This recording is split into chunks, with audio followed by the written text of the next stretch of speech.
We are taking a collective breath live on Facebook. Welcome, everybody. I'm Love Coach Scott Katamas, and this is Straight Talk. And boy, it's not just me and Trish this time. We've got an incredible, all-star, amazing collection of wonderful souls. And this is really kicking off an extraordinary 10-day event called the Whole Person Convergence, put together by Sadiq and his amazing team. And Yay. You are looking at stewards of the realm. Stewards of the realms. And to tell us a little bit more about it, first of all, I'm going to briefly spotlight my teaching partner, Trish. Good evening. Happy Friday night. You are in for a really amazing show and a really amazing week with the whole person convergence, the whole human convergence. And I'm really been really grateful for Sadiq and how he's really showing up and showing his juicy big heart to me. Thank you. I'm really excited to hear. Tell us all about it. Yeah, so starting tonight, we had a pre-show yesterday, so we are sort of weaving in the 12 plus 1, which is in so many different sacred traditions. But starting tonight, we had our opening ceremony just 3 hours ago. We are taking a journey through the 12 realms, or the 12 sectors of society, as Barbara Marx Hubbard had spelled out. So for the next 12 days, starting today, we are going on a sacred pilgrimage, and we are going to have 85 luminaries from all over the world, 7 times 12 plus 1, 7. So if you put that, the math would be 6 representatives, 1 steward per realm in all 12 of the sectors, each representing some aspect of the different realms of society, because the game that we're playing is how do we create a global culture of peace? And in order to create a global culture of peace, we need to understand all the pieces within all the different realms, how they work together, what parts aren't speaking to each other and why, and then how do we bring those parts together in a way that allows for wholeness and completion. And so we're going to be mapping that out over the course of the next 12 days. And tonight we have most of our stewards of the realms here, arts and culture, infrastructure and resources, environment, learning and education, so forth and so on. And it's going to be a magical journey. So I'll sort of stop with that, so we can kind of maybe get some flavor from some of the other folks in the room. Yeah. Okay, and Sadiq, just explain briefly about what the 12 realms are, and that way each person is to describe their realm. They can go into greater detail, but what's the vision, as you told me last night, about the 12 realms, how that, and how they interact with each other? Yeah, so they're in different systems, they're all different. So if you think about, like, within astrology, for example, you have the 12 houses, or in a lot of different religious traditions, you have the 12 tribes. You have basically the ways in which society breaks itself up. That's sort of the archetypical concept. And so one of a modern time prophet, if you will, like Barbara Marx Hubbard, put together a system called the Wheel of Co-Creation. And we've drawn from her system and many other systems in putting together a wheel for this event. Those 12 are relations and peace building. So not only between nations, but between each other and ourselves. So all the people in the world that work on that: science and technology, spirituality and religion, environment, specifically as it relates to food, water, and energy, economics and business, governance and sovereignty, like how do we organize ourselves as a species, arts and culture, justice and protection, learning and education, infrastructure and resources, so the cities that we build, the solar panels, so forth and so on, communications and media, and then the last is health and wellness. Wow. Well, I'm going to go to the people that I know the best, which are John and Summer. And I'm going to ask them to share with us a little bit about what realm they're involved in and what that means to the two of you. Yeah, we are hosting the realm of peace and relations. And I just want to say I'm kind of along for the ride tonight. I'm grateful to be here, but John definitely is the representative with Sadiq's event, and I'm a part of that. Well, but you are my Yes, relations. yes, Of course, everything I know about relations is worked out. The most important relationship in my life right now, that's for sure. But peace and relations, and it's a global culture of peace as the goal. What a beautiful topic to be focused on, because if just everybody respected everybody's rights, we'd go a long way towards peace. And I heard that today at a fire that was lit, we'll talk about later, because the idea of relations, and Sadiq, I'm so happy that you're doing this. I'm so happy that we're figuring out how to do all this together, because that's the part of the relations and peace. How do we build those healthy relationships that care for each other? How can we be together even when we're all apart? Because we can't be at everybody's thing. There's so many things happening today. So anyway, I'm really excited about this realm. It's very personal, but also it's totally global.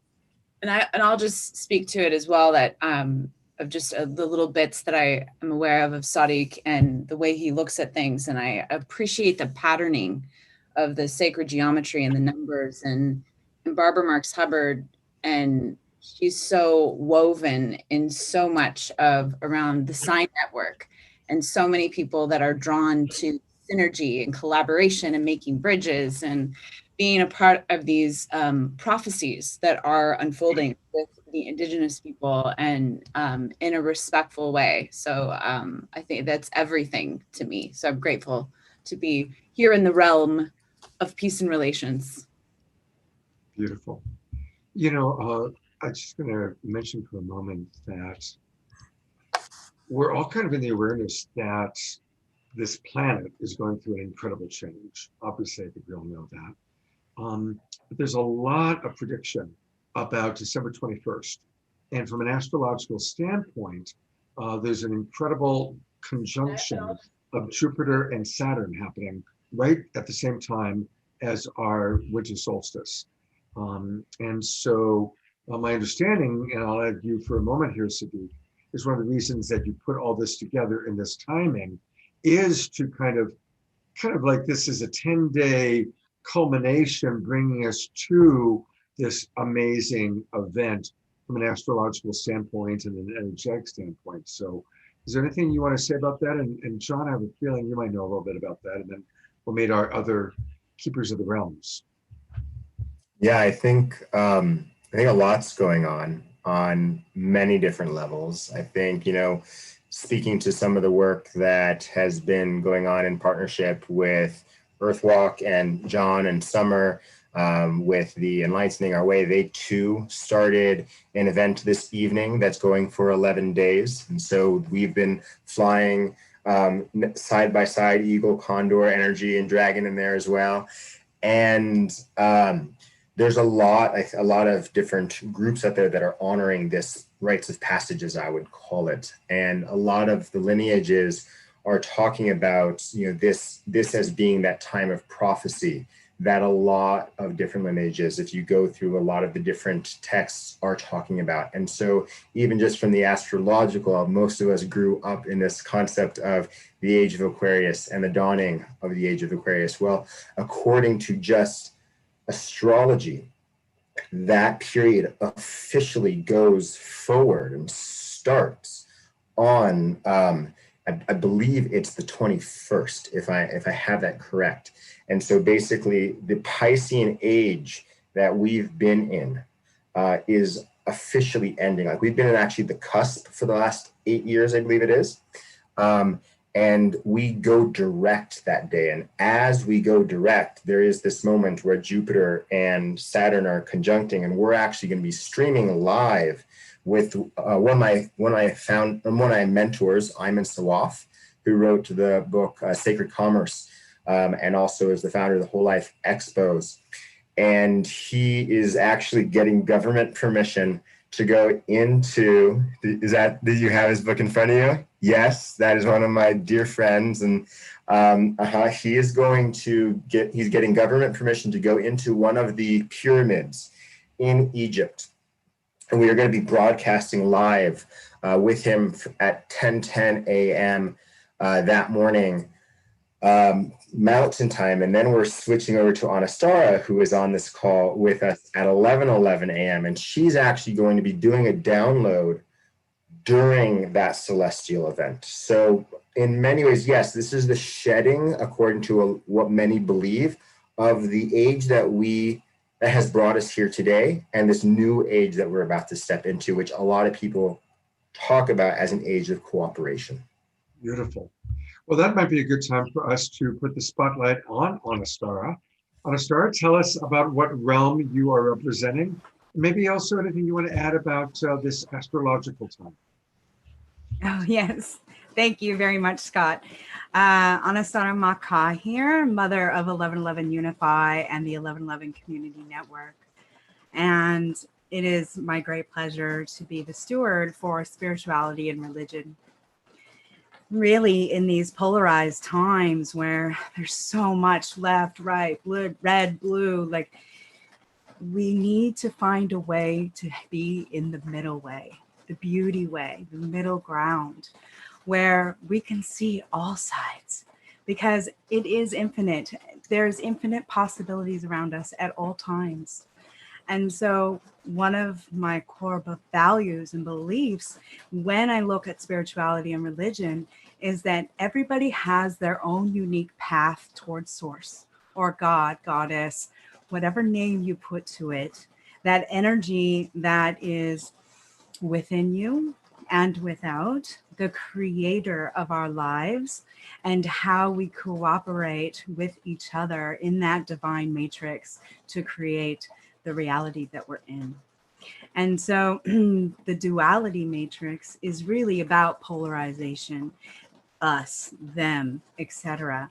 And so Sadiq's work with going from me to the we three, it really is about triangulating the energy and having that outer point where you can see all sides, all pieces of the puzzle.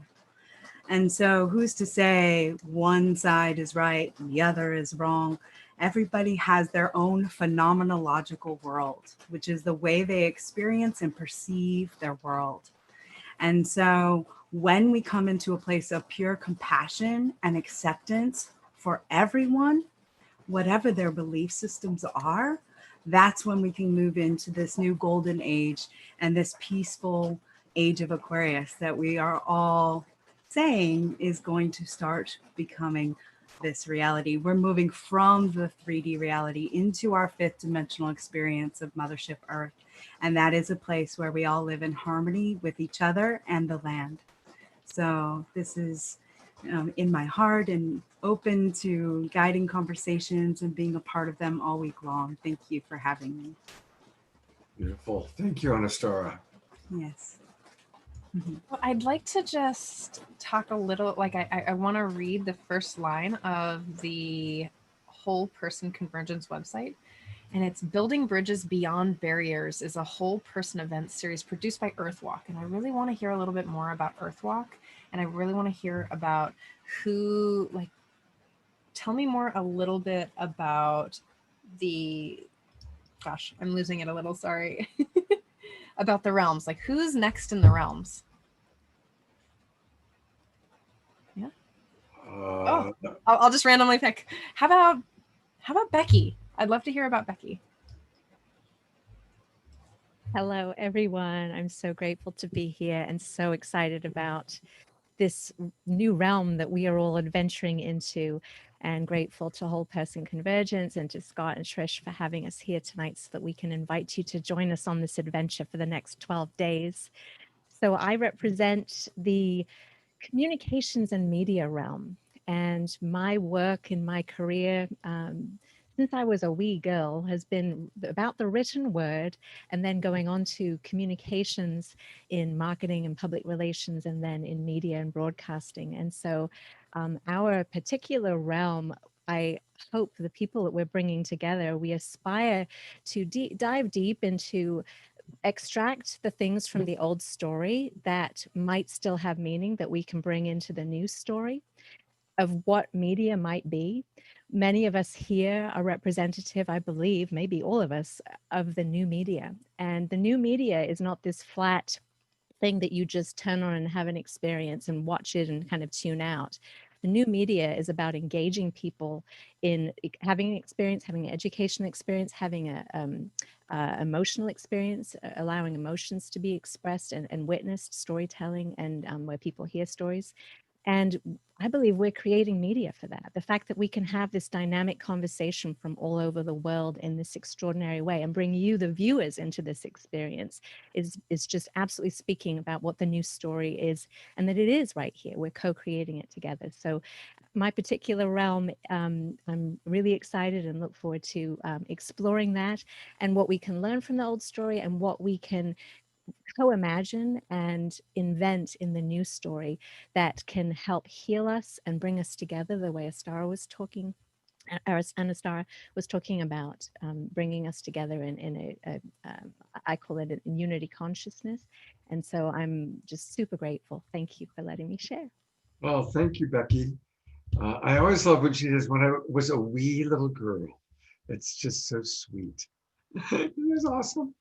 Well, let's hear from one of the guys. Marco Badi, tell us all about yourself and your realm. Good evening, Scott. It's lovely to be here. The realm that I am stewarding and honored to is learning and education.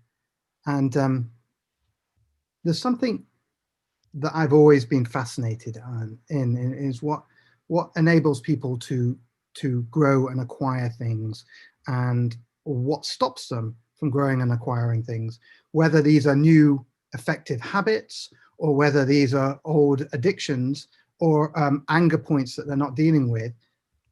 All of that aspect is learning, and at the same time there is a death that happens. A part of us that has an identity with being something has to die, and the best way we can die is to have a loving encasement, an environment of loving compassion and care held around us. So our education system at the moment is totally not set up like this. It is a patriarchal, masculine penis shape that tries to push information onto you. And here's the information, take it, learn it, now tell it me back, now learn it.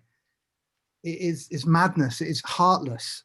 And what we're doing with these new ways of educating and learning is we're taking the heart and the compassion and the spirituality and the consciousness of why are we, how do we present like an open flower so that the bees of curiosity buzz in and take the pollen by themselves. We're not like grabbing the bee and shoving it in the flower. Learn. Instead, come, let us show you the beauty of creation. Let us hold the space for you to unfold through your fear and embrace the truth that you know in your being, the truth. And you know, truth is in the eye of the beholder, of course, but the understanding that you don't have to be limited by your beliefs of how you think the universe is. That actually quantum physics has shown us that really we compress the universe, we compress the wave particle and create the universe's physical essence by our very observation.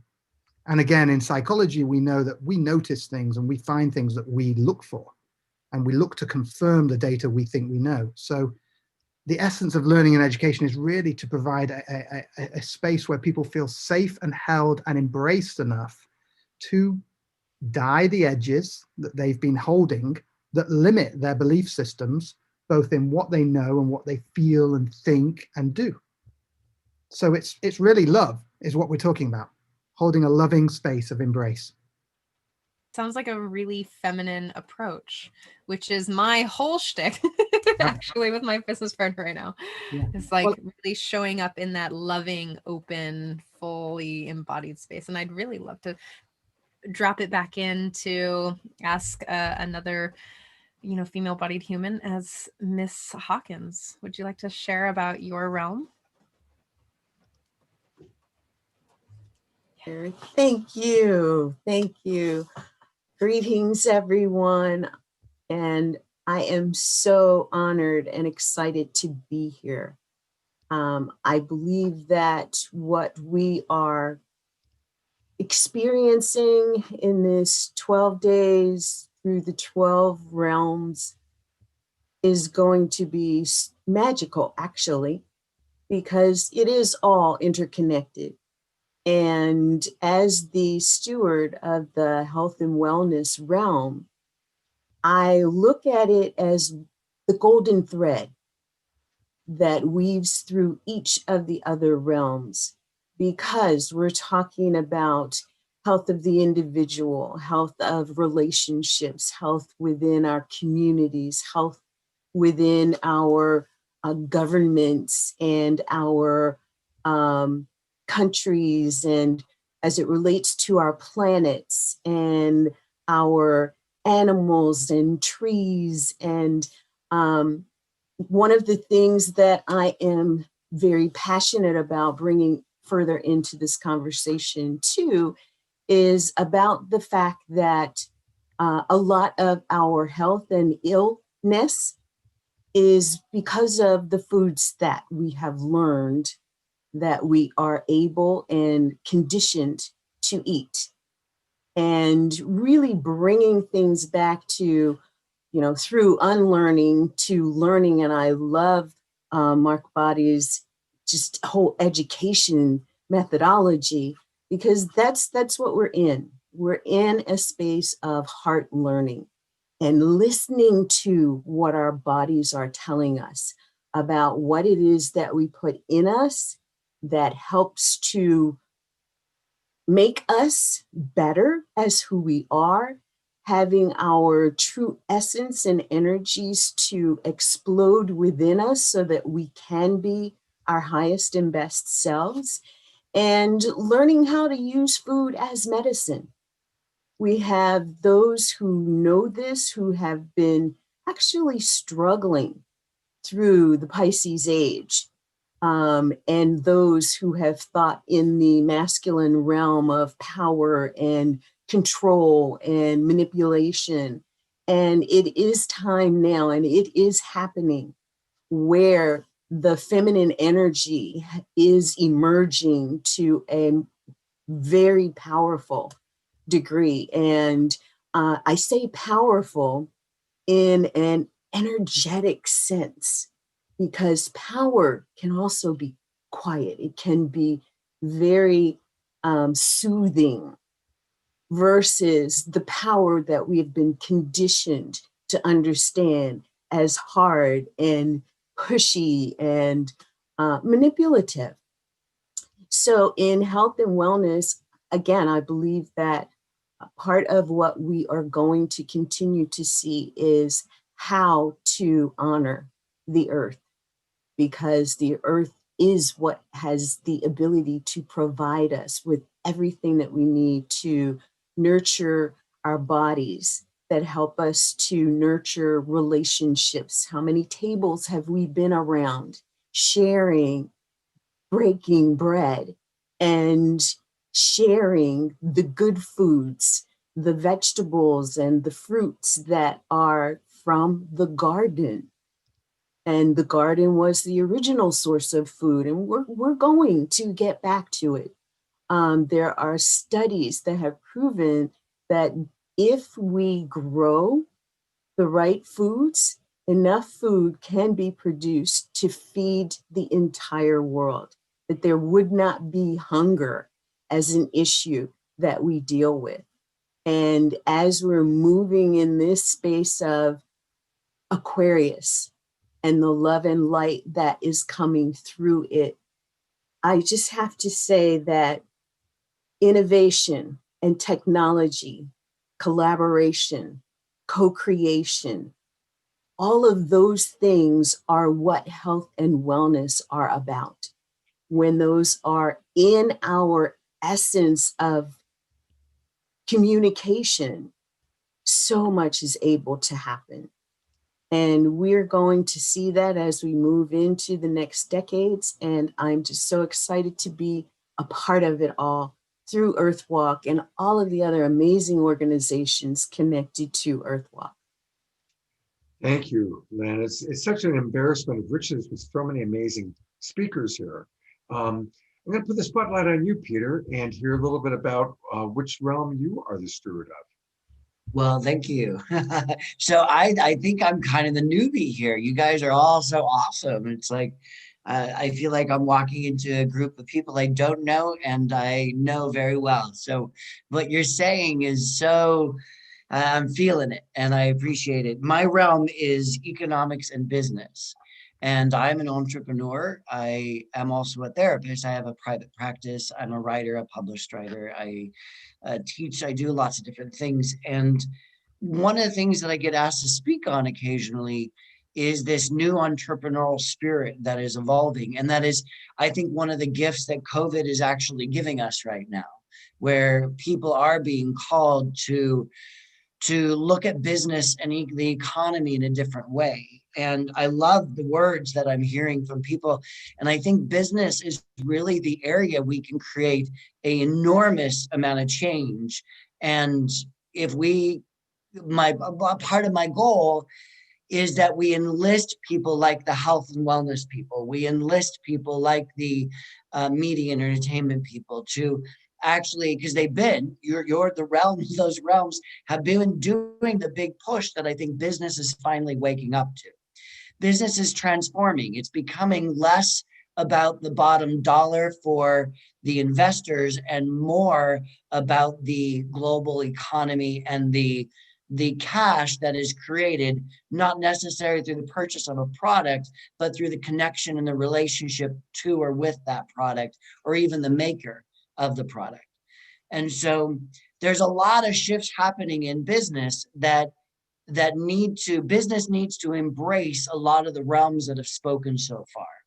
Business, in order for business to be successful and to continue its success, it needs to embrace connection.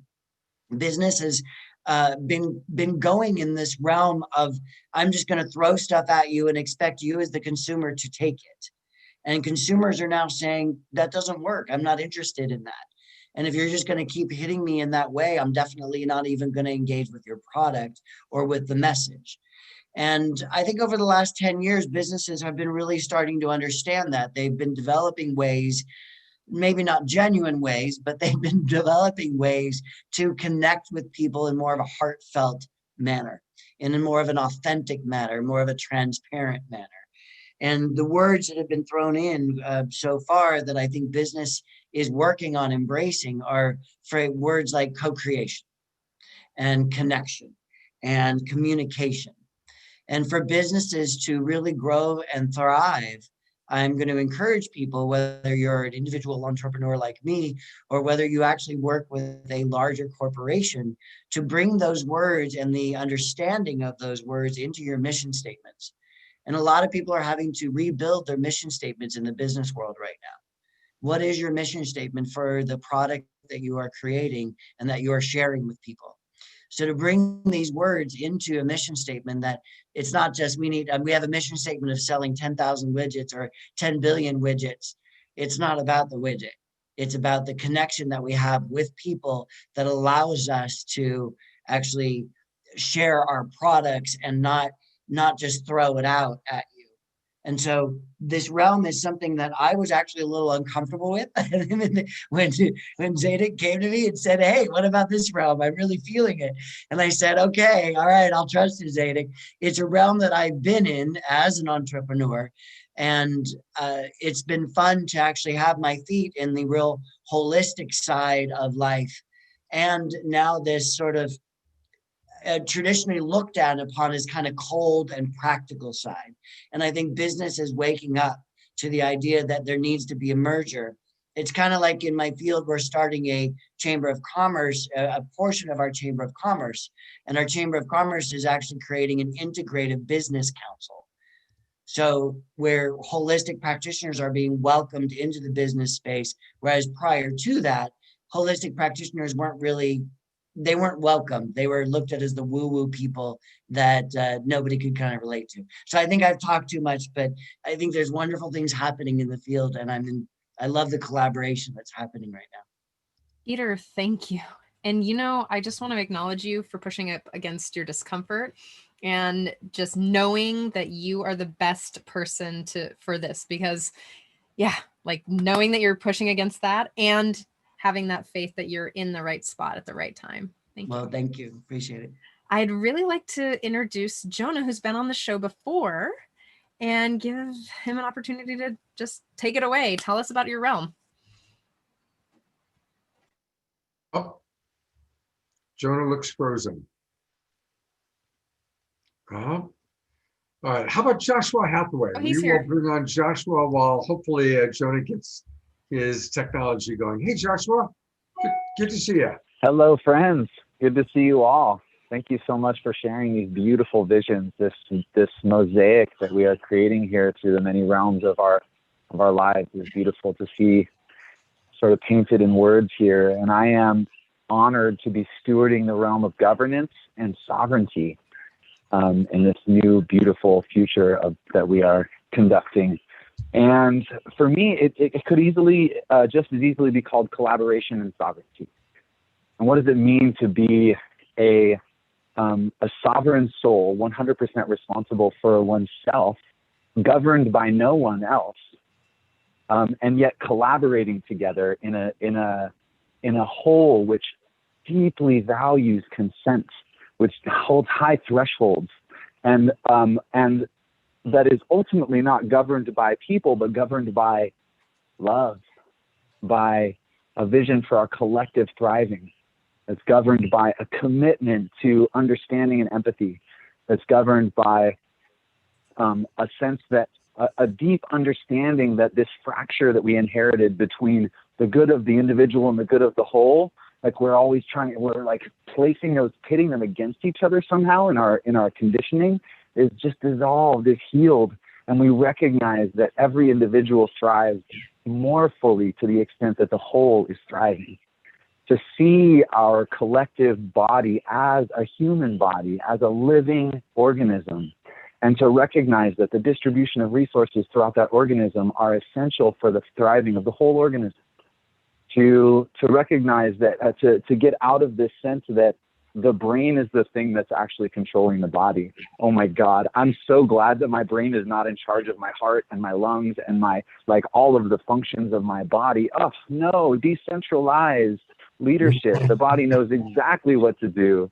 And when we really embrace these models and we recognize that the true kingdom is actually right inside of this body, it starts right here, that I will not find ingredients in the kingdom that I do not bring to the kingdom, that I have to be willing to really dissolve these distinctions in myself and to be able to be present with all of the flinch responses and reflexes that have been trained into my nervous system around what it means to trust another person, what it means to give unconditionally and trust that it doesn't have to come back in a direct line, but that what I give comes back around within the whole.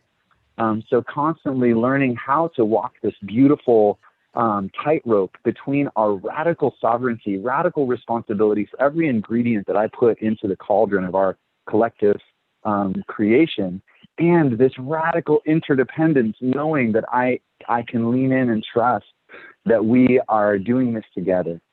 So thank you so much for listening. That's what inspires me about the realm of governance and sovereignty and this collaboration and sovereignty journey that we're on. Joshua, sovereignty is really one of the key pieces that I've been developing and speaking about for the last year. And thank you. It was so concise, so clear. Meow. That was also very heavy. Let's all collectively take another deep breath. And something that I heard and really felt in my chest is sovereignty is listening to the body, because the body has so much inner deep wisdom. Thank you. I'd really love to hear a little bit more from Elizabeth. Can you tell us about your realm and what's up for you? Thank you. Very happy to be here. My realm is the environment, food, water, energy. I would say that I'm the very best of the fundamentalist realms. What is fundamental? And what does it mean to come into that core fundamental truth of being alive on this planet? Us as a species of Homo sapien. I love the wheel of co-creation, having studied with Barbara for many years. She also has the thought that we as a species are on the cusp of our evolution into a new species, Homo universalis. Mm-hmm. What does it mean to be a human on Earth? It means, I invite us all to put our hands on our hearts for a minute and just feel our heartbeat. Each one of us has one. We are alive, that gift of being alive. Taking that fundamentally deeper. What does it mean to have a body? It means that we are part of this earth. There's been a lot of talk of that in terms of our unity of being here on earth. We need good food for a good life, pure food for a pure life. We need pure relations. We need to be clean. Is it as we see it, so be it. Like as we imagine it, as we create it, that is the world we live in. Something below that. We're hearing a lot about the new world, creating a new world. It's a wonderful, wonderful, wonderful aspiration. It's one of our highest aspirations to live in a world that works for all. And we're living into that now. We're really beginning to live into it and recognize that that is our choice. Yet there's something fundamentally deeper than that. There's a true world that has nothing to do with our human constructs. The world of nature, that incredible, brilliant, divine design of nature that as much as we humans try, we could never replicate, never make as perfect and as just pristinely efficient and elegant. It's really feeling into that as our oneness, as our unity. And yet there's a fundamental truth below that. And we keep coming deeper into that. And what is it? What is that? And if there is a magic in this realm, it is in the water. That all of life on earth is the infinite creative expression of water. No water, no life. Without liquid water in our just sweet spot in the sun's radiance, we would be Mars. There's water on Mars, but there's no life that we know of.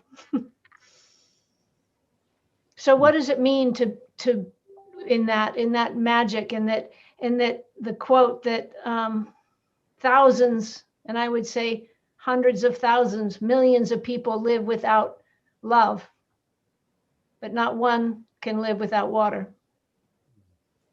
I would say that water is love.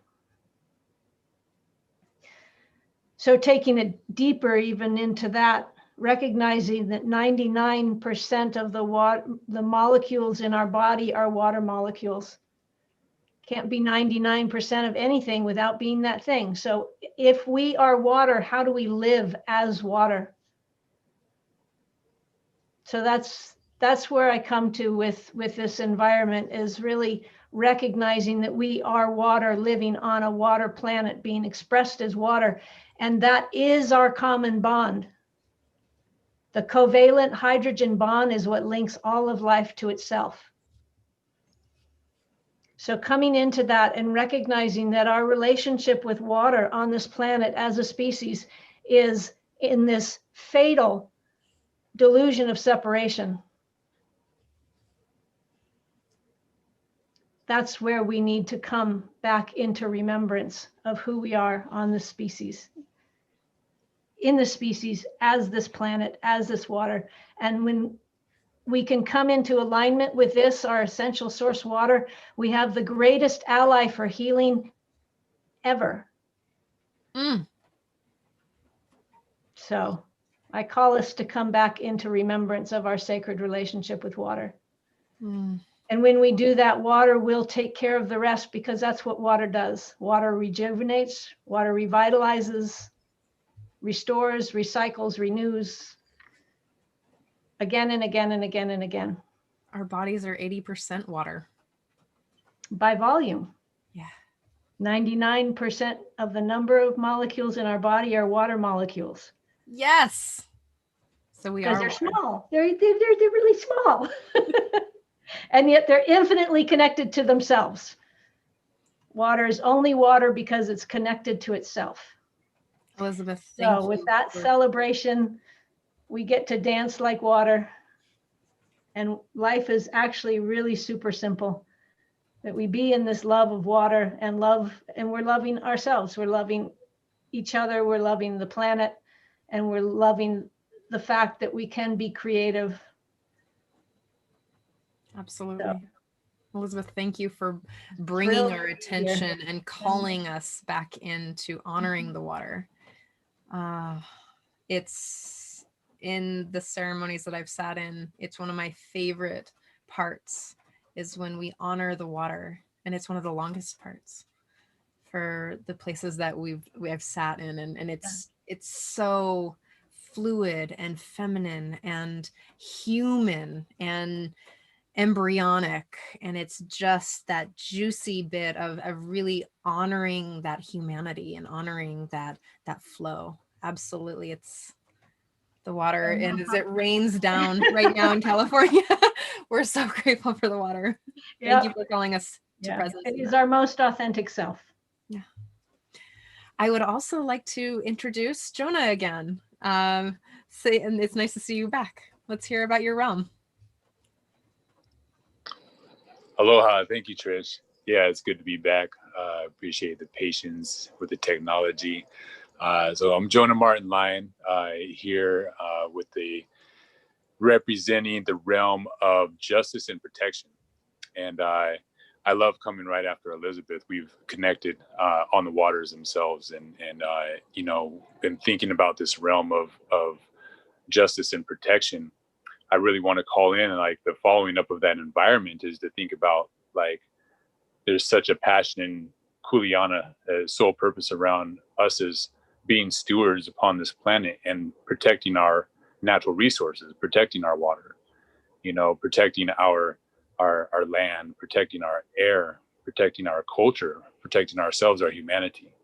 And so that's what really wants to come forth when I think about this notion of protection, is really just how we can show up. We think about like our bodies, the anatomy of our bodies and the health of our bodies. There's so much there that goes into the protection of our bodies, from our skin to what's going on the cellular level and so on and so forth. And so there's deep anatomy around that, and to call in the energy around justice, and those integrate so beautifully and weave together in themselves of the unity. When I think of justice, I think of unitive justice.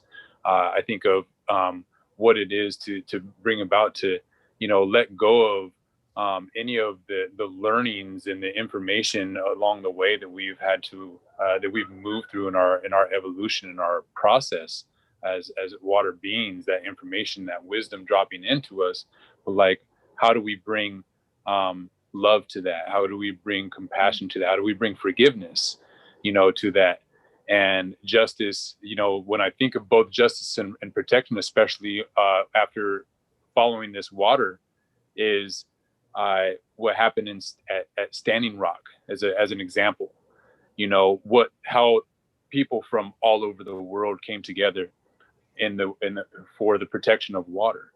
And that is the connection point. That is the great unifier upon this blue planet, is the waters, and so having water protectors in there. And that's also where I went into a field when I started creating and founding the Jedi Alliance, it actually, the name that I first was going with was the Justice Alliance. And because I was feeling the deep need for us to bring about justice for all people, you know, and justice to the environment and justice to all sentient life. And so that was the deep resonance for me, was around that. And so I'm excited about the opportunity to steward this realm with some genius representatives, you know, coming in and speaking to this topic. And not only that, but also seeing how this is all weaving together and how we can speak to each one of these realms and how the realms speak to each other. You know, it's like the elements speaking to each other, and the spirit that integrates and interweaves it all together in that etheric space. And so thank you for doing this, having us all on. Scott, Trish, thank you so much for bringing this straight talk, bringing us on as a team, and giving thanks to all of us here as stewards. Big love to all of you indeed. Thank you, Sadiq, for holding it down and keeping the vision alive. And mahalo. Jonah, it's great to see you again. Glad to be collaborating with you. Always, always, always. Well, I want to appreciate everybody who's been patient. It's really like this embarrassment of so many amazing people. I want to bring on Russ Feingold. Russ is somebody that actually we realized that we met a long time ago. And Russ, it's great to have you with us. And I believe you're doing arts and culture. Tell us about that.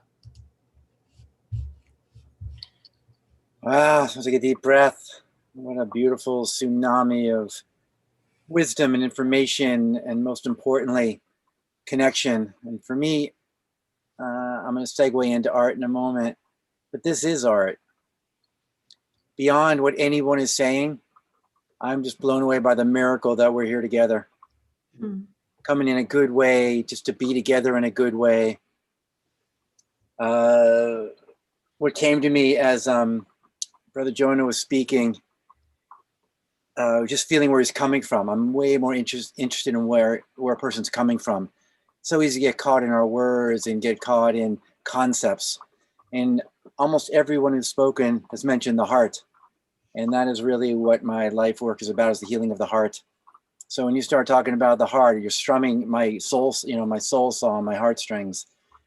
And so as I was feeling where Brother Jonah was coming from, this quote came to me from a brother who practices, Tai Chi and Taoism very much in the Buddhist way. And I remember seeing this, I think he said it, but I also saw it in print. And it says, if you can't improve upon the silence, perhaps choose to keep your mouth closed.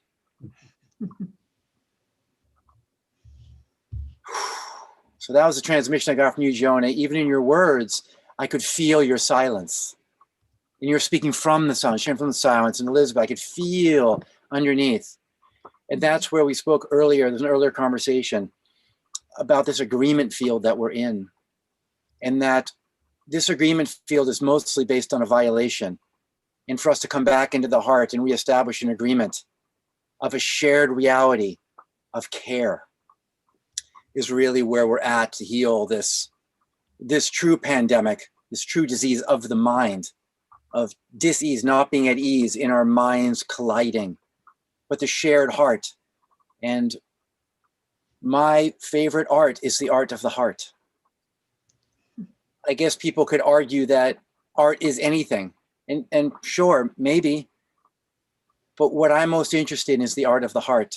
If the heart isn't involved, I'm not interested. Not as a judgment to anyone else, but connection with the heart is the most meaningful, nourishing, fruitful experience by far, bar none, of anything I've ever experienced in this life and beyond. And I have a teacher who talks about, well, if it was that easy, then everybody would be doing it. And that's what we're here today. And I think our lives are based on that, is how to actually connect with the heart. And so the way to connect with the heart is an art in itself. And one thing I want to share about that is when we go into the heart, because everyone's like, oh, have an open heart, go into your heart. It's like, well, it's pretty dicey work. It's pretty daunting because we go into our hearts In what's in the heart, yes, the infinite beauty and love, all of the care, all the most imaginable, unimaginable treasures of life are in the heart. You know what else is in there? All the unresolved emotional issues and betrayals and abandonments, all that material that lies in shadow. That's why it's very, very daunting work and nothing more rewarding. So, that being said, art. What does art have to do with it? Everything. Everything has to do with it.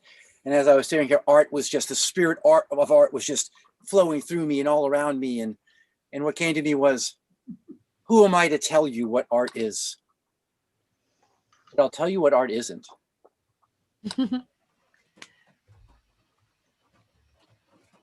Art is not being prejudiced. Art is not diminishing. Art is not abusing. Art is not violating.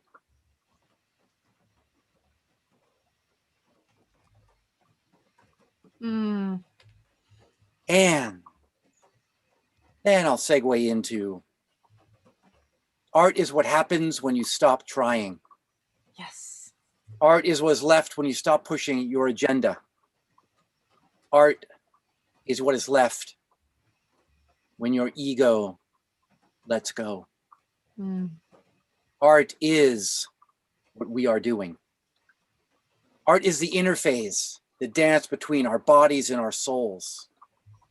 And to honor the anniversary of the venerable John Lennon, with a little bit of creative or artistic license, art is what happens when we're busy making plans.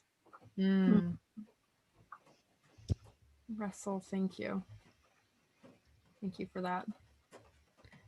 I see art in a way that's really an authentic expression of one's truth and heart.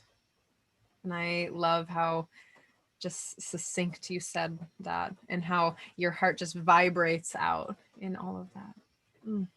Thank you. Thank you, my dear one. And the last thing I'll probably share in the moment is I'm a big fan of Albert Einstein. And Albert Einstein, when a friend of my mother's, actually, some about 15, 20 years ago, gave me a book that spotlights on Einstein. And it shared about more the mystical aspect of Albert Einstein, noted to be one of those brilliant minds. But I don't think what a lot of people get, perhaps, is that how I understood when I got from that book, which completely resonated, why I really was drawn to this man, was that he had a mystical experience when he was 17 years old. Well, whatever you want to call it, a mystical experience, connection with the divine, with the connection with all that is. And he spent the rest of his life trying to explain it. And he used the language of science, because that was most predominant, or at least what he was in, to be able to express that. So look at the unified field theory of relativity. From a spiritual perspective, a connection of unification, of transcendence, from connection with all that is. Just go back and read his, or just feel into what he was sharing. It's deep, deep spiritual experience. And that's what I really loved about, there's so much about the convergence of science and spirituality. Well, the heart of it is all the same. Yes. And science is just another language to express it, like music. It's another language to express the unexpressible. And that's why I love mystical poetry. Art is the expression of that which is, without question, impossible to express, but can be lived and can be shared. Thank you. I love that you brought up the intersection between science and spirituality, because I'd really love to introduce Miss Wendy Silvers, who is the science and technology. Thank you. You're perfect. Well, hi, everyone. Thank you for inviting me to be here. And actually, the other night when Sadiq and I met, there were two categories, and I think it's really fascinating that I would be stewarding science and technology. So I am honored to be among you all, and I think that spiritual practice is a technology. And I believe that it is about embodiment, and that real science doesn't have a lot to do with facts per se, because there's a lot of junk science that gets accepted as science. And I believe that technology is the implementation. So I'm really fascinated. I can't wait to talk with, I don't even know who I'm going to be dialoguing with. And I can't wait to dive deep into those dialogues and learn a lot. I like to listen a lot to what's being said and what isn't being said. Well, welcome, Wendy. I think we've heard from everybody, and I'm going to go to gallery view in a moment.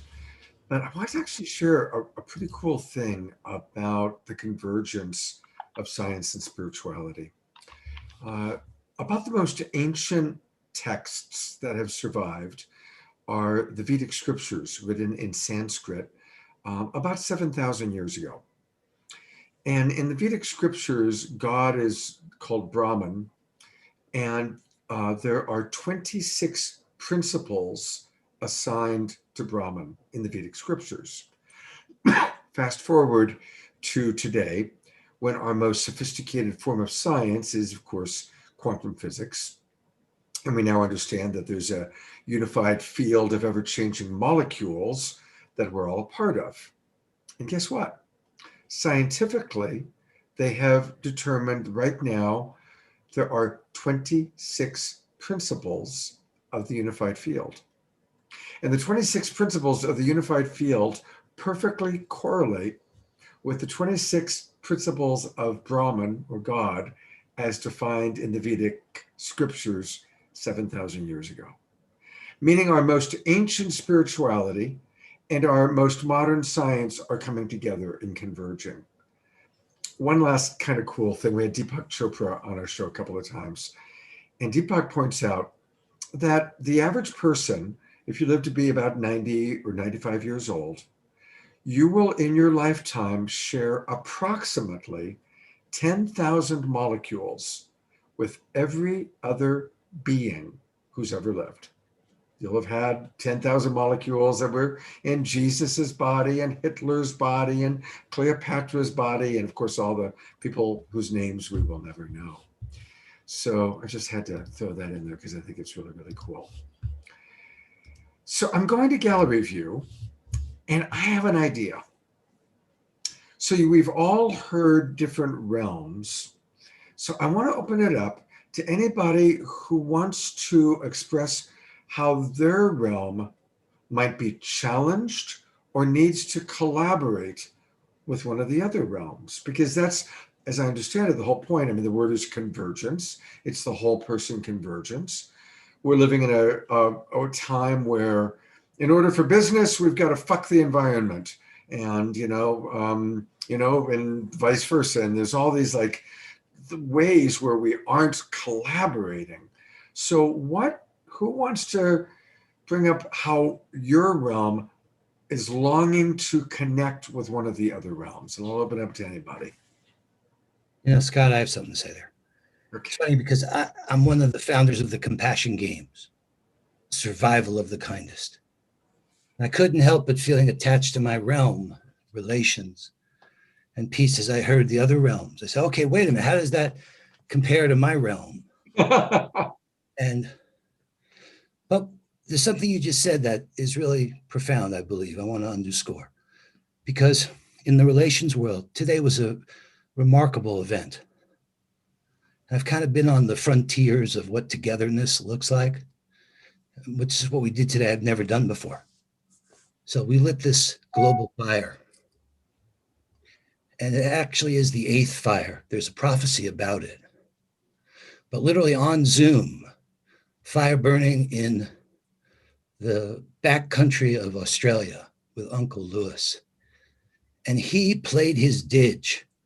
And you know, on Zoom, sometimes if someone's not doing a good sound thing, like echo cancels. Like if you try to sing happy birthday, it's really hard. Well, this didge playing blew beyond that.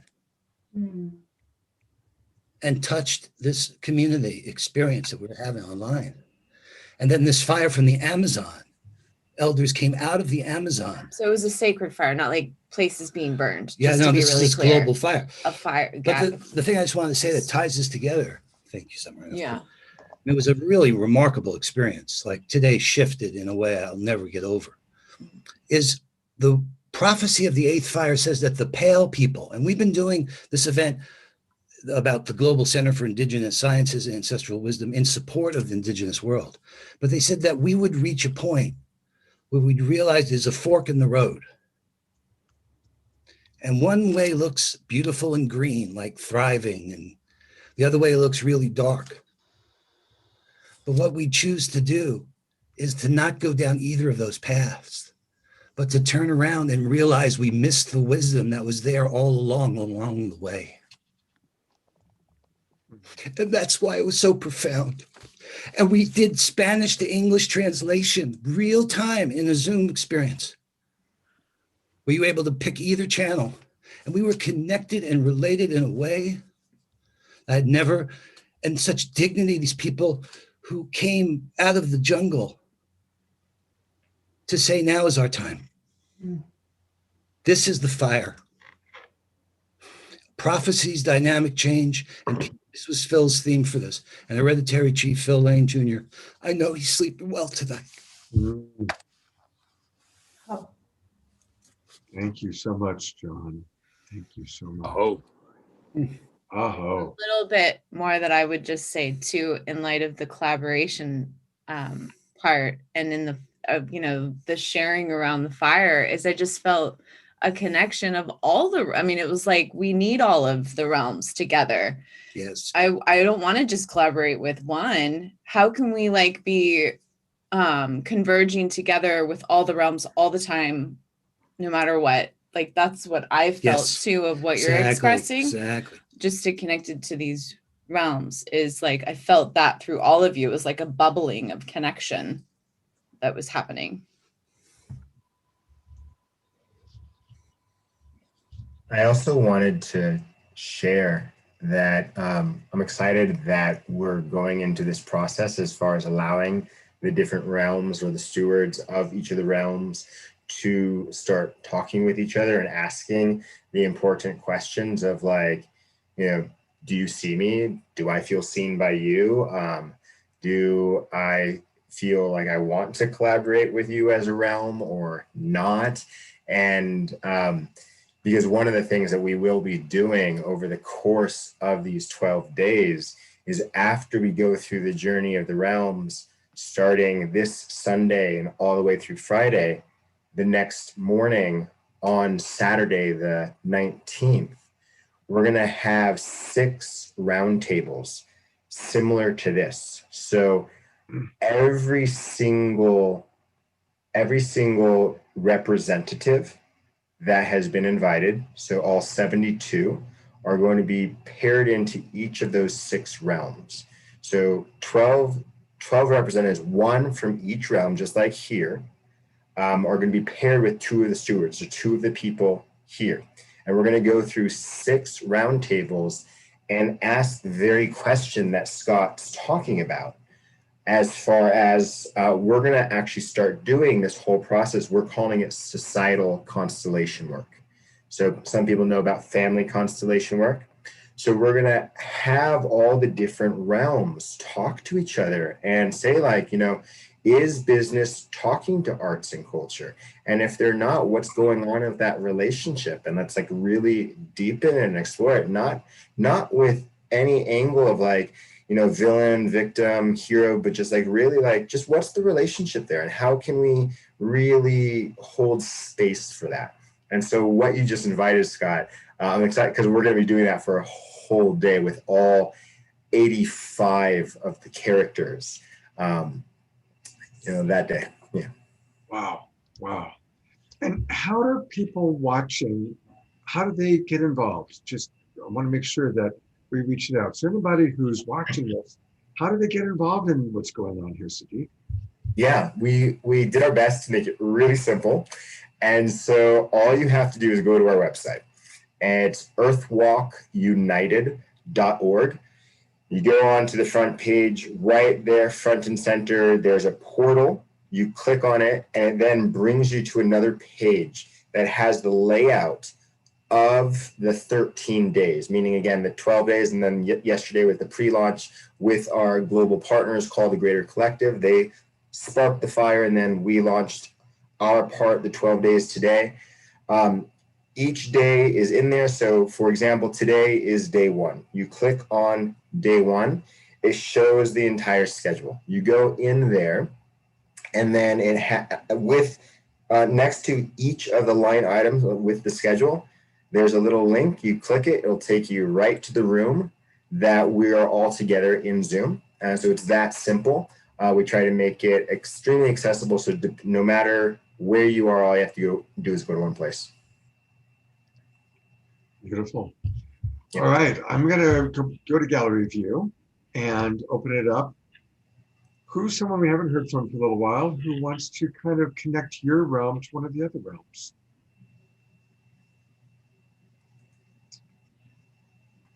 Oh my gosh, I can't believe I it. see Becky over there.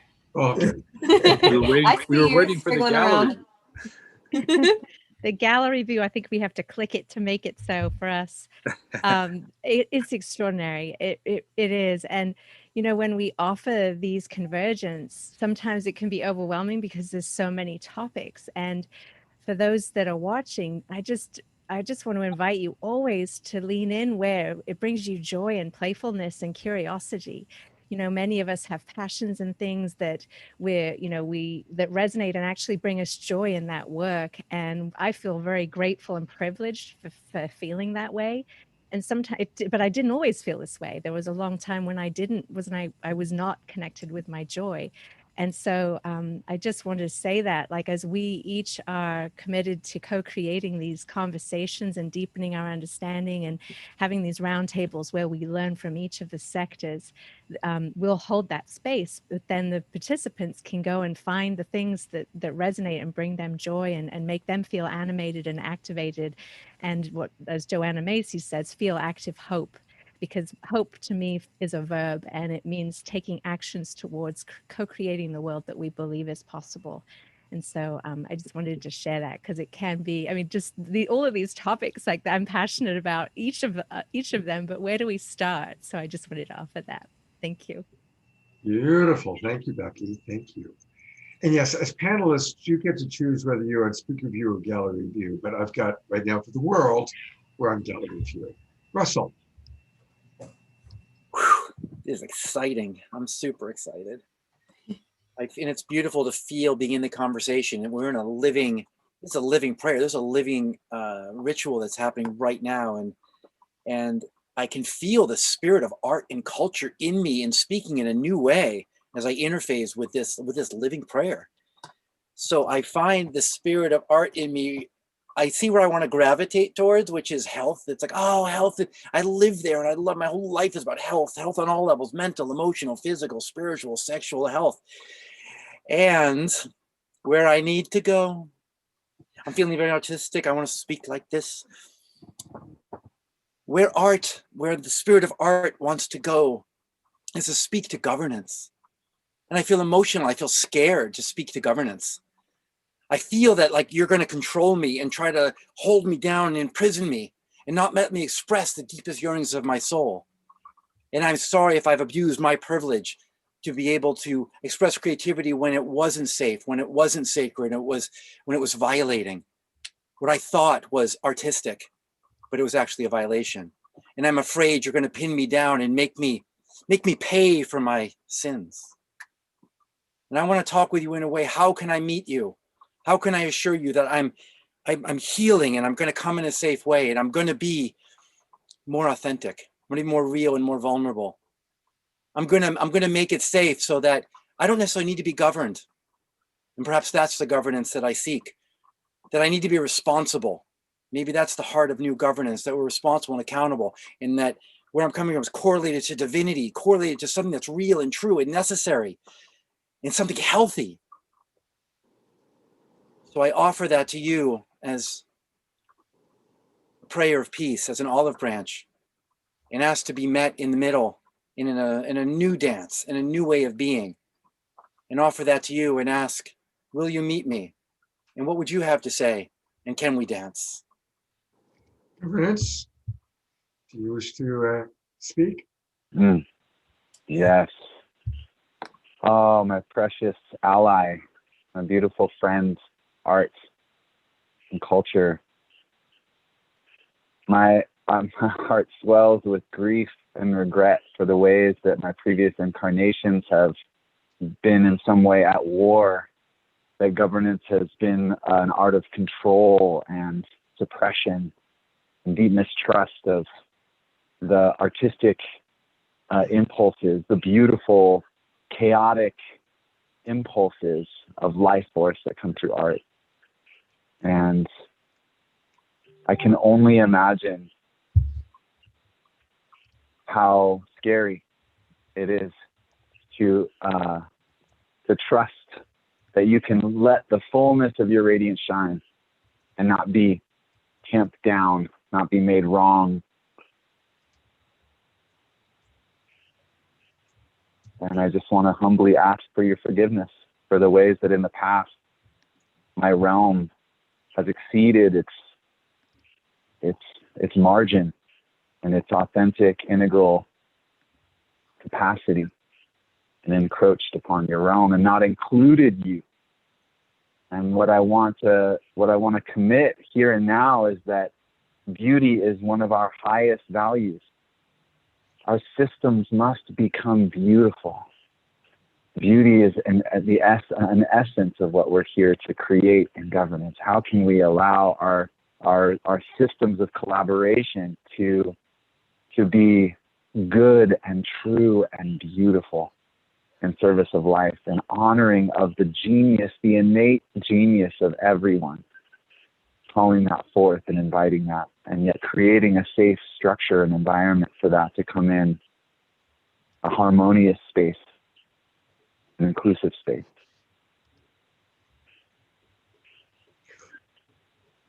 I'd like to ask everybody watching right now, whether you're watching the video replay or watching live, thank you for what you two just acted out. And may we just hold that vision of what so often has been polarized, art and governance coming together.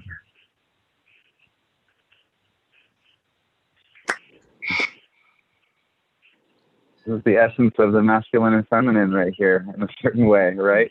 In the old paradigm, at least. Beautiful. Beautiful. Anastara here.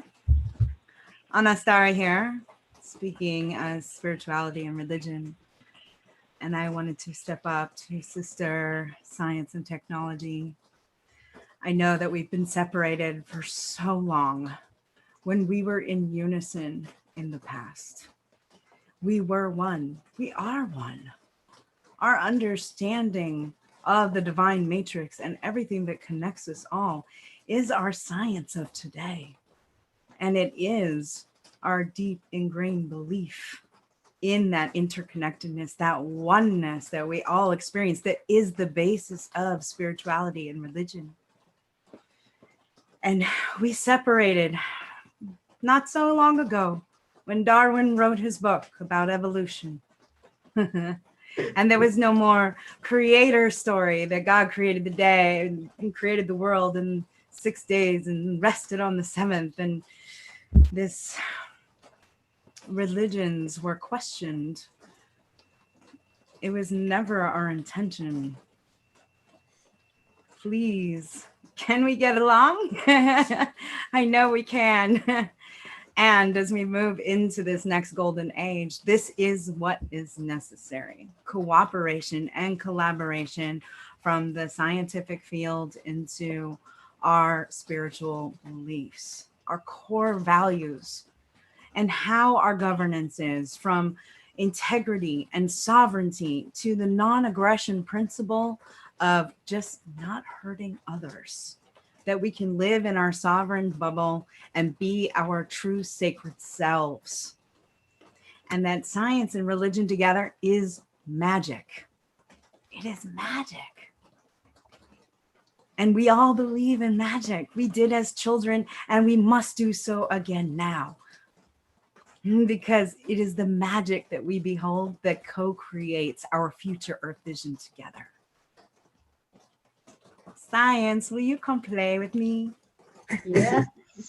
I'd like to get rid of the CDC and the NIH. The old paradigm is falling. Get into the ancient wisdom and the new wisdom. And yes, I would absolutely play with you, spirituality and religion. Yeah. Mm-hmm. Yeah. Ooh, looking forward to that. Let us really light the fire. Let us really stand in a place of receptivity and a place of newness, that together we are uniting, and together we are extinguishing the greed of big tech titans and the and big gov that are eliminating the unique ecosystem of the human in favor of greed and world domination, and stepping into that field of expansion and support of the human be-ing, the supreme revelation and expression of the divine, of the masculine and the feminine, the unity and the marriage of the spirituality and the science, and using the technology of that which is not only ancient and based in truth, but that which is the visionaries from the future coming forward to support the sovereignty of the mother, of the conscious masculine, of the children, and hereby releasing and relinquishing any control over cells and human beings having free and full self-expression, that together we come together and we create this container, this force field that cannot be torn asunder by greed, by ego, but one that is a living testament to the healing of the immune system, to the heart, to the infinite being the rays, and that anything unlike that dissolves and returns to its native nothingness now. It is done, it is done, it is done. And so it is. Yeah, thank you, sister. Yeah. Yeah. Yeah. This is the Mother Earth speaking. This is the Mother Earth speaking to relationship and peacekeeping. You are each my child, my children, my offspring, my love. And yet you are at war with me. Why is that? What density does this hold you frozen in this greed of which science and technology speaks of? Can you not hear the children crying?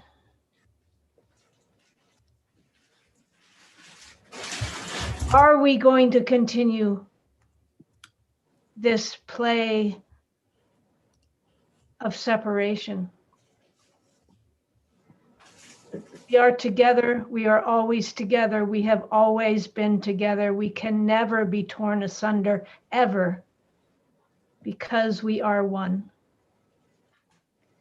There is only one water cycle on earth, and yet in your ignorance and your arrogance and your need for power and control, you have pushed the balance to the point of tipping over the edge.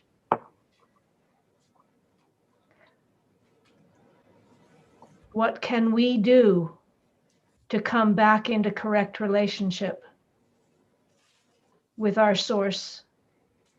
What can we do together to come back into alignment with all that is and make peace with creation?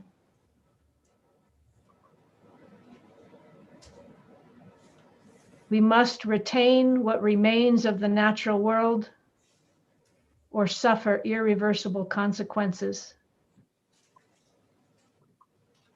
The time is now, and I ask you to stand in solidarity with each other and with me, that we may regenerate life to full abundance and thrivability. This is within your choice. Do not turn away. It's hard to listen to you, Earth. It's been easier to ignore you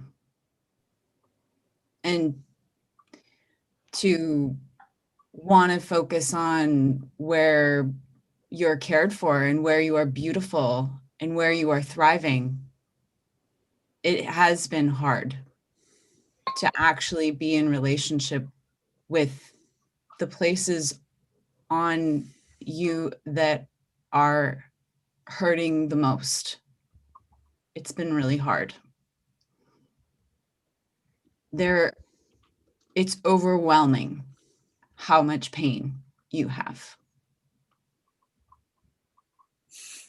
And as I say that, I also recognize that this moment is a new day. There is something in this exchange that is inviting peace and relationships with all life. There's something that's making me lean in and hear you and listen in a way that maybe my whole body has never actually fully listened to. And I want to make sure that every single cell is listening to you right now and honoring you. Yeah. Especially the most tired part of myself. The most fatigued, in pain.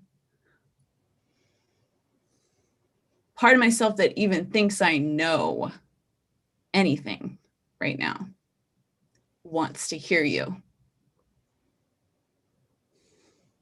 and respect you.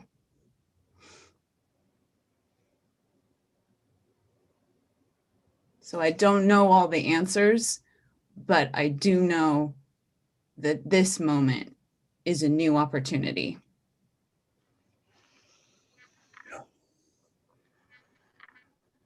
Thank you for listening.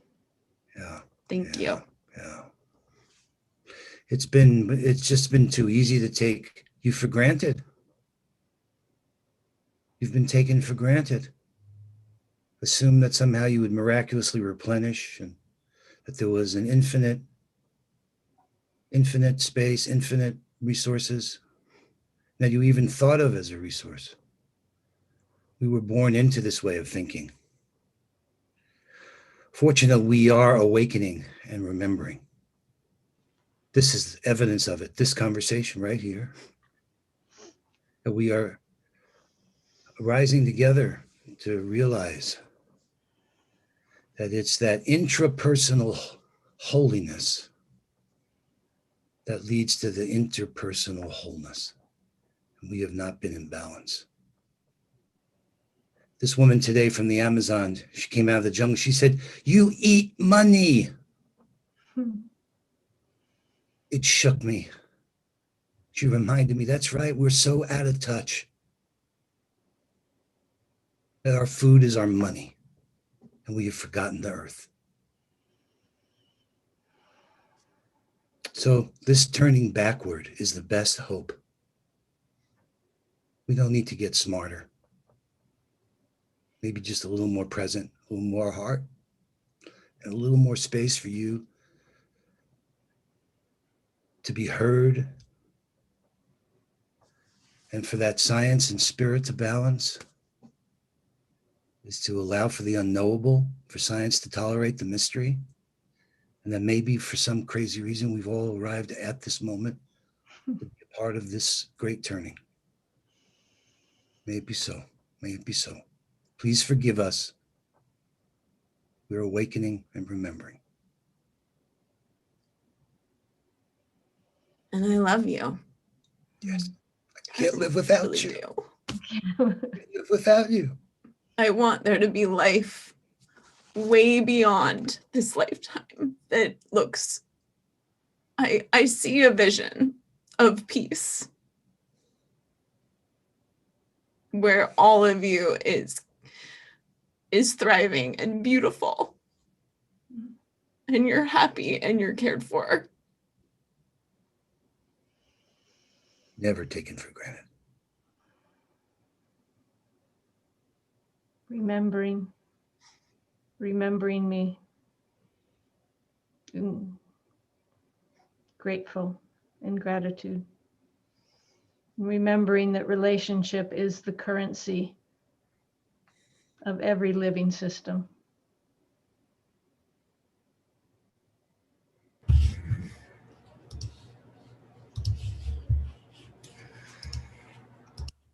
Aho mitakuas. Let's suggest that, again, all of us on the panel, in the Zoom room, watching at home, live or recorded. So I'll take a moment in our own way, make a new commitment to our relationship to Mother Earth, Gaia, that we may be a caregiver to the earth, a gardener of the earth, as opposed to just taking from the earth what we need.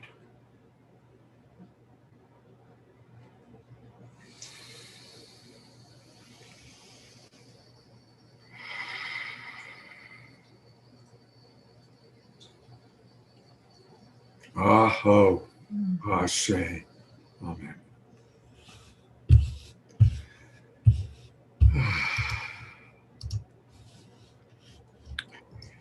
Arkabadi here. Oh. Learning and education. I was going to say when this question was posed, there is no difference between the realms. But what has been demonstrated here is exactly the magic of unifying, of embracing the masculine and the feminine, the yin, the yang, the shadow and the light. This is necessary, this modeling and embodying, as we talk about the family constellation, the societal constellation, where we model and we embrace our essence of what we can represent and talk freely. What has been modeled here is so beautiful. And as education and learning, I honor the shadow in the motivation, both what attracts you and what repels you is the same one force. Your shadow and your light is one. I promise as education to be open, to receive the wisdom from all other realms so that we may impart this to our children, to our adults, to the unfolding evolution of creation as it continues to spiral in unison with itself. I honor your journeys and I honor ours in that journey.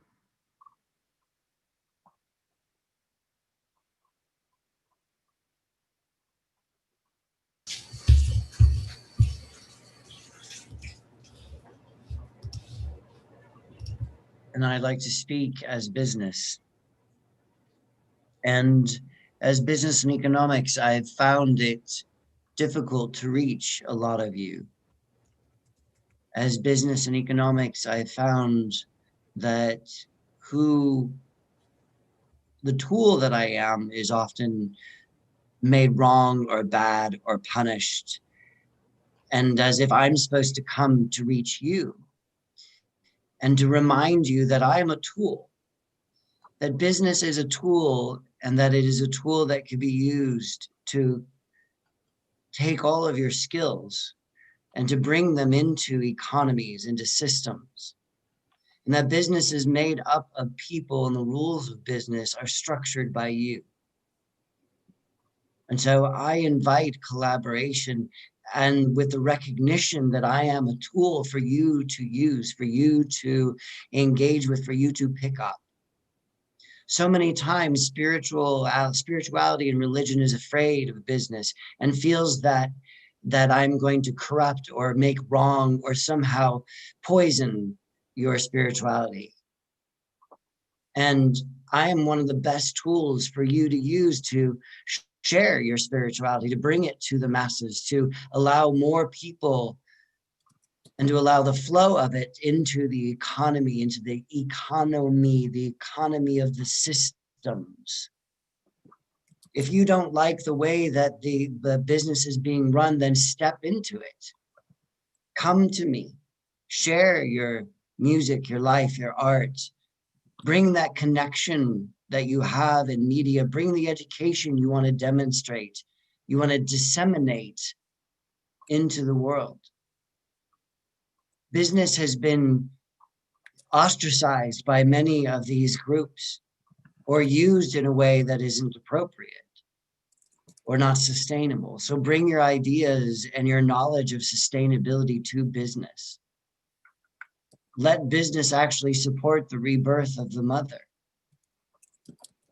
But if you keep making business wrong and you keep punishing business and you keep making the systems that are in place, these pipelines for you to use, then you're having to rebuild the wheel. So come in and know that business isn't going to come to you. It doesn't work that way. But these systems are there for you to take advantage of, to you to harness as an energy. Business is often associated with money, and money is often made wrong and bad. And yet money is just a representation of prosperity and abundance. Two words that are synonymous with the divine. So bring that understanding that you have of the divine, of the divinity into business. Embrace me. Stop pushing me away. Use the tools that I offer you to elevate this planet. And if you don't like a system, you don't have to reinvent it. Just jump in and adjust it, tweak it, change it. Let it evolve in your hands. And I just felt as business, this was an opportunity for me to speak and to remind you that I am you. Business is made up of people. People create economies. So don't separate yourself from who I am. Embrace me and use the implementations, the tools that are there for you. Thank you. I've added health and wellness because I think that there could be a beautiful dialogue between health and wellness and business. Absolutely. Absolutely. As an entrepreneur, I totally relate and am drawn so fully into this conversation, as I call us healthpreneurs. I dance with you in and through everything that you have stated. And I also see health and wellness as the golden thread of consciousness to the creation of new paradigms, new ways of thinking about entrepreneurship and the economy and business and spirituality and religion and all of the realms. And really bringing in heartful systems. We all use systems in everything that we do, from learning and education to justice yet we have gone without the heartfulness. And bringing heartful systems into building the bridges of conversations, connecting conversations, wisdom conversations, healing the divides, healing the hurts, healing the diminishment of people and things, healing the injustices of all kinds, people, the planet, our animals, our rainforests, our oceans, healing the throwing away of the thrown away, our children, orphans and foster children, just looking at having the opportunity through these connecting and wisdom conversations to create such healing, and actually flip the page, awakening more as we enter this new age of unification, innovation, co-creation, collaboration, all of the things that, quite honestly, I have felt in my 14 years of entrepreneurship have been things that I and many of my friends and collaborators have been able to do within ourselves, but it's been a chore to do it outside of the realm of the easy co-creation. And I'll put it that way because these are like-minded people. It's time to expand. And in that expansion, entering this new age of sun and love and joy and air and water and earth and fire, and utilizing the innovative technologies and innovative thinking and processes and systems that can come out of it all. Science can dance with art and dance with spirituality and dance with religion and economics and business and justice and learning and education and resources, and dance with infrastructure and communication, dance with media, because we're speaking in a new language. We're speaking in a new voice and we're being heard. The awakening is happening and it is in our communicating these bridges of conversations that are necessary, where we will see the relationships being built and honored and respected, because they will be coming from a different set of core values, a more community. And I was looking at something the other day and someone spelled community, lowercase COMM, capital unity. And I just thought that was beautiful. Community. And community leads to prosperity, because where there is one who is prosperous, we can see that expanding and permeating throughout the entire community, because we live in a world of abundance, and how it is that we have seen it diminished. We're flipping the page. We're moving in a new direction, and we are seeing the health that we are interjecting into all of these realms. Wellness will be the result. And I honor and embrace every realm that is represented here. I really think that those selected and those that agreed because they knew that this was where they were supposed to be, you all are supposed to be. It's a beautiful thing seeing this come together. And I look forward with gratitude to having some of those bridging conversations with you. Beautiful. Thank you, thank you, thank you.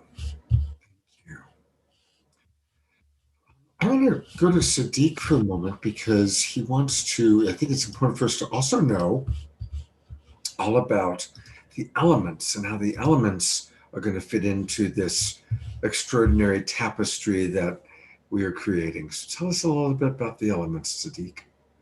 Yeah, and before I go there, I just want to thank you all. This is amazing.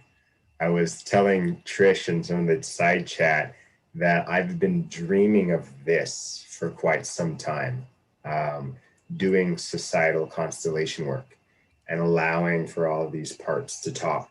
And this is the first time we were planning on the first time being this Saturday, but Scott, you had the wherewithal to know that it was already time and bringing in that energy. And I am just like, I'm in love with what is showing up, and more, please. Like, just I'm thinking of the fact that I shared this in the earlier ceremony this evening when we first launched that Jonah Martin Lyon, who is currently standing in for the realm of justice and protection after this 12-day convergence ends. He is one of 42 global wholeness clock hosts.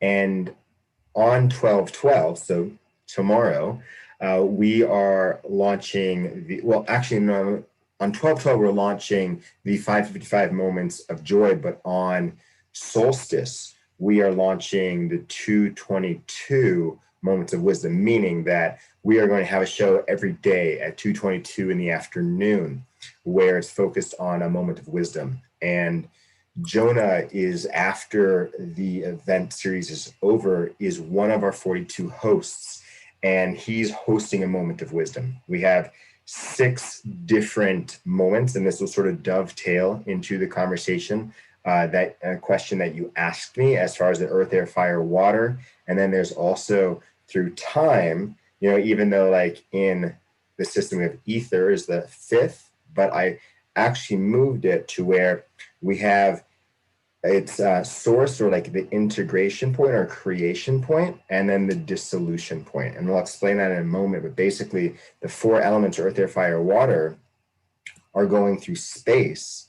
Time is the integration and the dissolution, like, so the energy of creating those 4 elements and the energy of dissolving those 4 elements. So like a lot of what we're weaving here together is the magic of space, of time, of the elements that break out through the element of space, the 12 sectors of society, and then asking the question of like, how do they weave together? How are they currently weaving together? What would harmony look like when we're weaving all of those pieces together? And so Jonah, just to kind of get back there, he is going to be doing this, some version of this, after this every single week. What day of the week are you going to be doing the roundtables? Wednesday. What, right, Wisdom Wednesdays. Wisdom Wednesdays. Yeah. We'll do one person interviewed each Wednesday with that, and then we'll have another separate show that will be what we're doing right here. Will be a roundtable show, so we'll have the consistent weaving that we're experiencing right now, which is absolutely magical. Yeah, and so I just want to say that I'm really excited about what's happening, and I'm looking forward to this type of societal constellation work getting bigger and bigger and bigger, and maybe even becoming a thing out there, that this happens regularly to help all of our different parts and pieces interconnect. So, but as Scott was saying, there's another piece. So tonight we're seeing the stewards of our 12 realms, and starting tomorrow morning, we're having a full day of events where each of the stewards that you're seeing here tonight are going to be interviewing 2 of our realm representatives, 2 of 6, and they're going for a half hour each, they're going to be asking the question, how do you bring wholeness into this realm? So there will be a sacred conversation between a steward and 2 representatives, and each of the 6 representatives were assigned one of those 4 elements. So earth, air, fire, water, the integration point, and the dissolution point.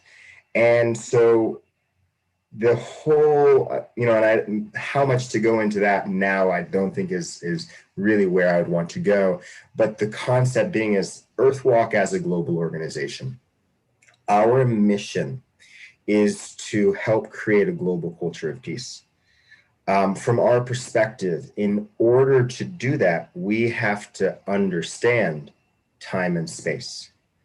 That when we learn how time and space works together and how we then relate to time and space, we can then create the world of our holistic dreams. There's a formula that we use at Earthwalk as part of what we're actually gearing up through this whole person summit, or excuse me, convergence to launch, is that we believe there are 4 main aspects to the world that we created: time, space, attention, and intention. And those 4 combined create the domain of our reality.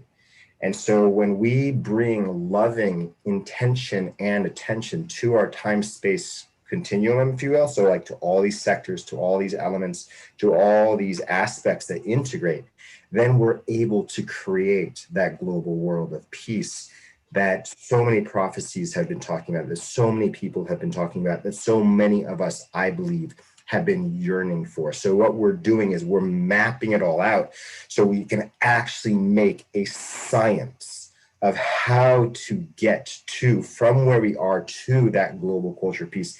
And we're starting with these 12 days as a simple map. And then from there, we're going to start expanding that into a full grid of the entire year, and then beyond that. So, yeah, so I'm so excited to be here.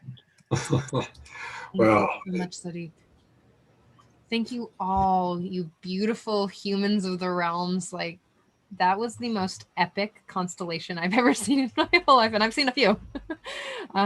Wow, just the conversation between the realms was so touching, and the way that you wove the heart and the spirit and the creative force of all that is us was just, thank you for doing this. Thank you. And also, there was one thought that I just actually wanted to add really quickly, because just on the ponderings of the constellation work, there's one steward that was not able to make it tonight. During our opening ceremony, stuff started moving for her. And so she is the representative of infrastructure and resources. And I was just finding it, very curious, like what in this constellation that we have right now, like what's going on with infrastructure and resource that it's not there. And you typically, if we're looking at the 12 sectors of society, the 2 that are most aligned with Earth, if you will, is, so, we have the environment here that's sort of like basically food, water, energy, but the one that's oftentimes coupled with that, so that's sort of like, if you think about it, like what we eat, what we use for energy, right? But the second part of our deep relationship with the environment is what we habitat, how we structure ourselves. So that's infrastructure and resource. And so I find it so interesting that we're homeless tonight. And what is that about?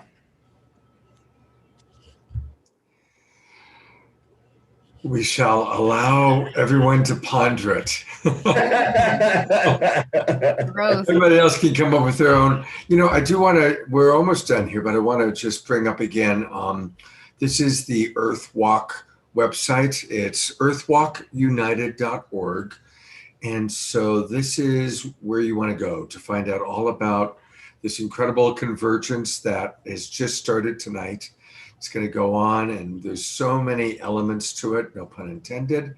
So just want to encourage everybody to go to earthwalkunited.org. And I'm going to bring my teaching partner here, Trish, on. Trish, any final thoughts you want to offer? I do. Again, I just want to ground into all that has moved in this session, in this container, in this space. And for everyone here and everyone watching here now and in the replay, knowing that this is shifting the perspective within you, within your language, within your heart, your soul, your spirit, and it's going to ripple out. And that's the amazing thing, right? It's just rippling out. Thank you again. Thank you all for showing up and being so present and being in your hearts and your souls and in your bodies. Thank you, each and every one of you, such beautiful souls. Look forward to many, many collaborations as we all work together to create the new paradigm of this world. Thank you. God bless each and every one of you. Let's have a wonderful weekend. Take care, everybody. Thank you, Scott.